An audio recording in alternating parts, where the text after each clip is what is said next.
গোটা পৃথিবীতে এখন মুমিনের ঈমান নিয়ে খেলা হচ্ছে। মুমিনের ঈমানের অবস্থা নিয়ে এখন তারা তামাশা করতেছে গোটা পৃথিবী।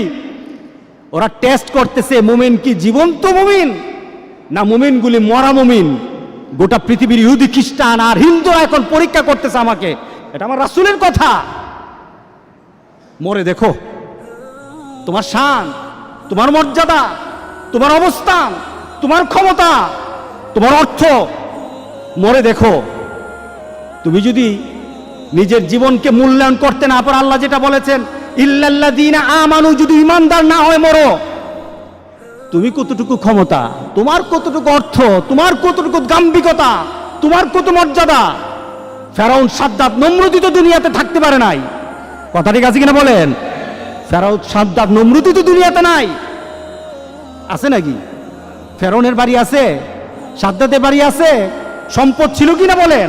সবই তো ছিল, কিন্তু তারা কি লাভবান না ক্ষতির মধ্যে আছে? ক্ষতির মধ্যে আছে। আল্লাহু আকবার, আল্লাহু আকবার। ইল্লাল্লাযীনা আমানু, যারা ঈমানদার, আল্লাহ বলেন তার কোনো ক্ষতি হবে না। একটা মুমিন যদি চিন্তা করে আমি এখানে কেন আসলাম, কেন এলাম পৃথিবীতে, আমাকে কি করতে হবে, আর আমার পরবর্তী ডেস্টিনেশন কোথায়, আমি পরবর্তীতে কোথায় যাব, এই তিনটা চিন্তা কোনো বান্দা যদি ধারণ করে, আল্লাহ সুবহানাহু ওয়া তাআলা তার আখিরাতকে গুছিয়ে দিবেন। আমাদের জীবনটা কেমন, আমাদের জীবনটা সম্পর্কে আমরা কি চিন্তা করতে পারি? কোনো ব্যক্তি হাতের মধ্যে বরফ নিল, বরফটা হাতে ধরে রাখলে সে যতক্ষণ পর্যন্ত বরফের দিকে তাকিয়ে থাকে, সে চিন্তা করে আমার ব্যবসা হবে, আমার হাতে বরফ আছে। বলেন তো দেখি বরফ কি থাকবে? হ্যাঁ, ধরে রাখুন তো বরফ, কতক্ষণ পর কি হবে? বরফ আর পাওয়া যাবে না, বরফ আর থাকবে না তার হাতে। মানুষের জীবনটা তেমন। আপনি বরফ হাতে নিয়ে রেখেছেন, আপনার জীবনটা একটা বরফের মতো, হাতে বরফ, আপনার বরফ কিন্তু গলে যাচ্ছে। কিভাবে যাচ্ছে? এক একটা মুহররম মাস চলে আসে, 1441 সাল ছিল, চলে গেছে, বরফ গলে গেছে। 1442 সাল এসেছে, আনন্দ হওয়ার কিছু নেই, বরফ কিন্তু গলে গেছে। সুবহানাল্লাহ, আপনার বরফ কিন্তু গলছে। একজনকে বলা হলো যে আমাকে নোটিশ করে দিও, আমাকে জানিয়ে দিন। আল্লাহর কাছে বলল দাউদ আলাইহিস সালাম, রব্বুল আলামিন আমার শেষ মুহূর্তটা আমাকে জানিয়ে দিও, শেষ মুহূর্তটা আমাকে জানিয়ে দিও, আমার জীবনের শেষ মুহূর্তটা আমাকে একটু নোটিশ করে দিও। আজরাইল আলাইহিস সালাম উপস্থিত। কি ব্যাপার? আমি না বলেছিলাম যে আমাকে একটু জানানোর জন্য, আপনি কখন আসবেন, আমার জীবনের শেষ মুহূর্তটা জানানোর জন্য বলেছিলাম। কোনো জানানো আগে থেকে রিমাইন্ডিং ব্যতীত আমার কাছে চলে আসলেন, ব্যাপারটা কি? আজরাইল আলাইহিস সালাম বললেন কথা আছে। আপনার দাঁতের অবস্থা কি? নাই, একটা রিমাইন্ডিং। চোখের অবস্থা কি? আগের মতো দেখি না, আরেকটা রিমাইন্ডিং। আপনার শরীরের শক্তি কোথায়? হারিয়ে গেছে, আরেকটা রিমাইন্ডিং। কে বলেন? দাড়িগুলি পেকে গেছে, তার মানে এই নয় তুমি আরো চিন্তা করতেই থাকবে, চলতেই থাকবো। আমার জীবনের গতি আছে, চলতে থাকবো, তা নয়, বরং তোমার প্রত্যেকটা জিনিসের মধ্যে নোটিশ করে করে জানানো হচ্ছে তোমার জীবন কিন্তু শেষের দিকে। এটাই তো আমাদের বৎসর গণনা, এটাই তো আমাদের জীবনের গণনা, এটাই তো আমার নতুন বৎসর আমাকে এই সংবাদ দেয়। এই নতুন বৎসর হয়তো তোমার জন্য আরেকটা বৎসরের সুসংবাদ নিয়ে আসবে, অথবা তোমার এই বৎসরটাই শেষ বৎসর। তোমার 1441 হিজরি ছিল অনেকের জন্য আবার আনন্দের বিষয়। কাদের জন্য আনন্দ? কে আনন্দ করতে পারবে?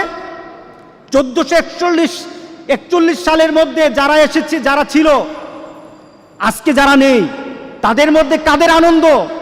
তাদেরই আনন্দ যারা আল্লাহ সুবহানাহু ওয়া তাআলার সেই কথার সাথে নিজেকে মিলিয়ে নিয়েছে। ওয়ালাস,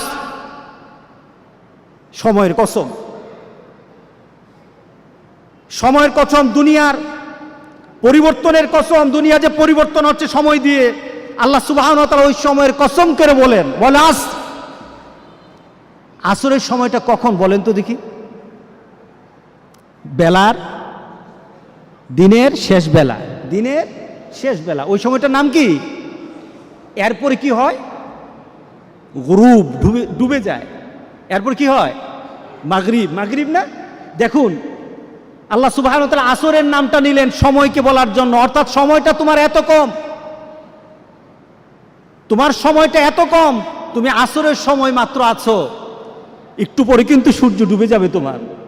তোমার জীবনটা আসরের মতো, একটু পরে কিন্তু তোমার মাগরিব চলে আসবে।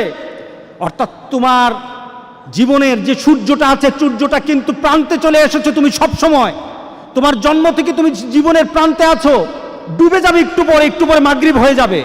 এটাই তোমার জীবন, ঠিক না? আসরের থেকে মাগরিব কতটুকু সময়? অল্প সময়। আল্লাহু আকবার, আল্লাহু আকবার, আল্লাহু আকবার। আল্লাহ কি তুলনা দিলেন বলে আজ। এখন মিলিয়ে নেন, আপনার আমার জীবনকে এখন মিলাই। আল্লাহ বলছেন ইন্নাল ইনসানা লাফি খুসর। প্রত্যেকটি মানুষ, প্রত্যেকটি মানব, ইনসান বলা হয়েছে, হিউম্যান কাইন্ড, প্রত্যেকটি মানুষ আল্লাহ বলছেন ক্ষতিগ্রস্ত, সবাই ক্ষতির মধ্যে আছে। আমরা ক্ষতিতে আছি কিনা বলেন? গত বছর 1441 সাল যখন আসে, আপনার দেহের মধ্যে কিন্তু একটু শক্তি ছিল, ভালো অবস্থা ছিল। 41-এর মাঝেই বিশাল পরিবর্তন হয়ে গেল গোটা পৃথিবীর। একটা কষ্টদায়ক পরিবেশ আরম্ভ হয়ে গেল।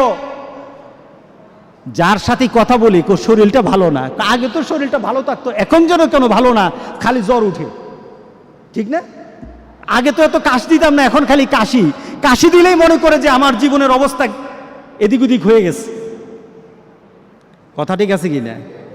তার মানে কি, আপনি 1441 সাল থেকে এখন আপনি এমন জীবনে চলে আসছেন, আপনি নিজেকে প্রশ্ন করে বলতেছেন আমি ক্ষতিগ্রস্তের মধ্যে, আমার দেহ নষ্ট হয়ে যাচ্ছে, আমার দেহের পরিবর্তন চলে আসতেছে, আমি দুর্বল হয়ে যাচ্ছি, আমার চিন্তা চেতনায় দুর্বল হচ্ছি, আমার ভাবনাতে দুর্বল হচ্ছি, আমি আমলে দুর্বল হয়ে যাচ্ছি। আগের মানুষগুলির আমল শুনলে চোখে পানি চলে আসে, আমি করতে পারছি না, আমি ক্ষতিগ্রস্ত। কে বলেছেন? আল্লাহ সুবহানাহু ওয়া তাআলা বলেছেন ইন্নাল ইনসানা লাফি খুসর। পড়েন, ইন্নাল ইনসানা লাফি খুসর। আল্লাহ বলেন না, আমার কিছু বান্দাকে আমি কিন্তু ক্ষতির মধ্যে ফেলে দেব না। আমরা কি পড়তে চাই বলেন তো দেখি? আমরা কি পড়তে চাই যে আল্লাহ বলেছেন আমার কিছু বান্দাকে, তার জীবন, তার যৌবন, তার জীবনের সকল কর্ম, তার আখিরাতকে আমি ক্ষতিগ্রস্তের মধ্যে ফেলে দেব না? আল্লাহু আকবার বলি। আমি তাকে ক্ষতি করব না, দুনিয়া তো ক্ষতি করব না, আখিরাত তো তার ক্ষতি হবে না। ইল্লাল্লাযীনা আমানু ওয়া আমিলুস সালিহাত। মিলাই নেন, ঈমান, যার ঈমান আছে। কি আছে বলেন? আমাদের ঈমান আছে কিনা বলেন? আছে, আলহামদুলিল্লাহ। ঈমানটা কেমন? রাসূল সাল্লাল্লাহু আলাইহি সাল্লামের ঈমানের ব্যাপারে বললেন এমন একটা সময় আমার উম্মতরা পড়ে যাবে, আমার উম্মতরা এমন একটা সময় পড়ে যাবে, তখন হাতের মধ্যে জ্বলন্ত আগুন রাখা, জ্বলন্ত কয়লার আগুন রাখা সহজ হবে, কিন্তু আমার উম্মতগুলির ঈমান বাঁচানো তত কঠিন হয়ে যাবে। এটা সহজ, কিন্তু ঈমান বাঁচানো কঠিন। কে বলেন ঠিক আছে কিনা বলেন? আহা, নতুন ঘটনা, নতুন কথা। আমরা আমাদের বন্ধু বাঁচতে পারি না, আমরা আমাদের ভালোবাসা কিসের সাথে রাখবো সেটা আমরা ভাবতে পারি না। আমরা কিছু ঘটনা শুনলে আমাদের মধ্যে চেতনা সৃষ্টি হয় না, মনে করি আমার জায়গায় আমি আছি, অন্যের জায়গায় অন্য থাকবে। কঠিন, হাতে জ্বলন্ত কয়লা রাখা কঠিন, সহজ হবে। রাসূল বলেছেন ঈমান বাঁচানো কঠিন। আর এটার সময় এখন 1441 সাল চলে গেছে, ক্ষতি হবে না। 1442 সাল চলে যাবে, ক্ষতি হবে না।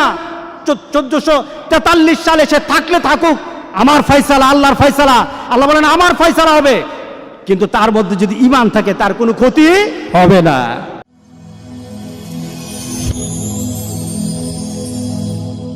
Rose TV 24. Enjoy by listening to the Holy Quran.